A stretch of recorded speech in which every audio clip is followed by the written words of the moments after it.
guys, welcome to Tiny Home Big Faith.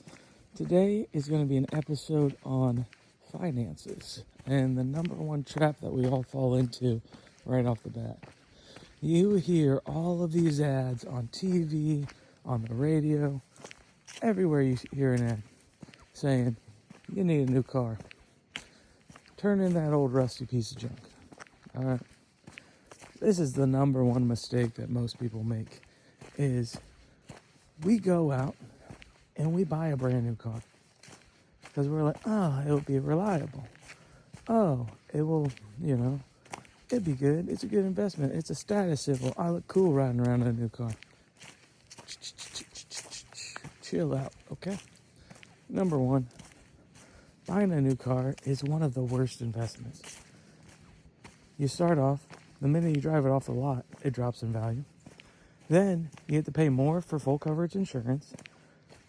Then you have to pay for gas, okay?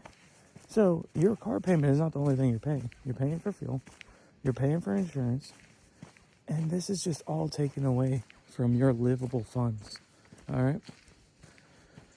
Yes, new cars have a warranty. Yes, you can get them with oil changes, whatever, all these add-ons. You're paying for all that, guys. You're paying for all that. That warranty's there because they already know that you overpaid for it. So they don't care about giving you that warranty. Now, let's say that you have no money, okay? You have no money to put down on a car, but you have a car that runs. Might break a little bit. That's why we got YouTube, bro. You can literally look up almost anything on YouTube. And the more you try to fix it, the more you save money, all right? But if you're not mechanically inclined at all, and you can't figure it out, if you live within 10 miles of your work, and I don't care if you live in Ohio or you live all the way down in Florida, if you live within 10 miles of your work, instead of buying a car, if your car breaks down, you can't afford a new one, get yourself a bike, bro.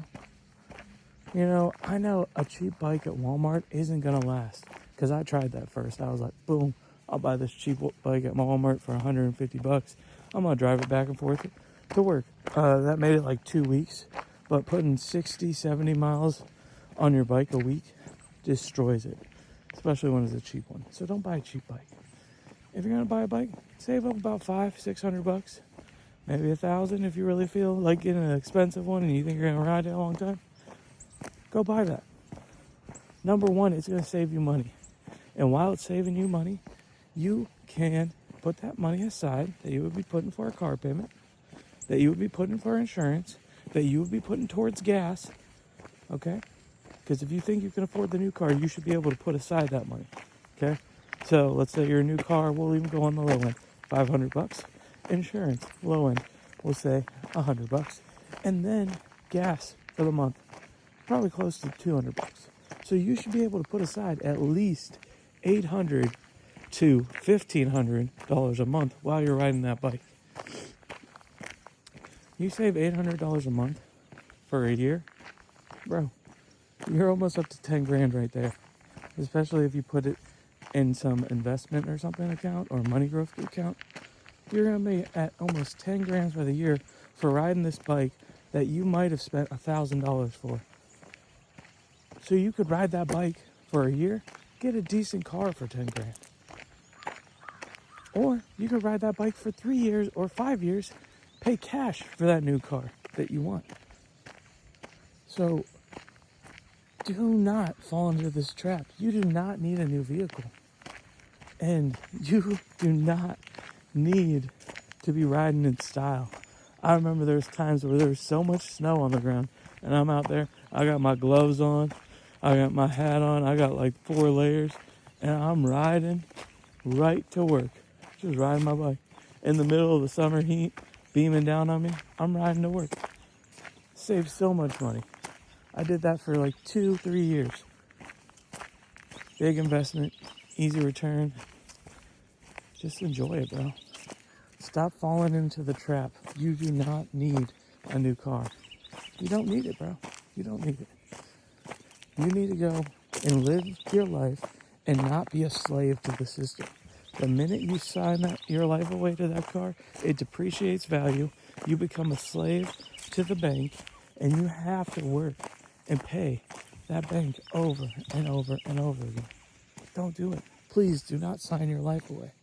You are meant to be free, and you are meant to be the master of your money. If you can't ride a bike because you're physically not able to walk, there's buses in most major cities. Get yourself a 30-day pass. A 30-day pass is like $45 from where I'm at.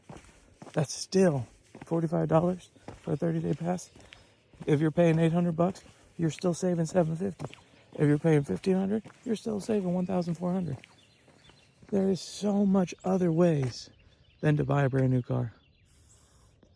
And I get it, dude. I get it. Not everyone is good at fixing stuff. Not everyone is good at maintaining their money. But I'm just giving you some ideas, some options to find ways to not get trapped in the system, man.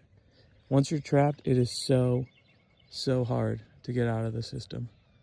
So please, don't fall into the brand new car trap. Please.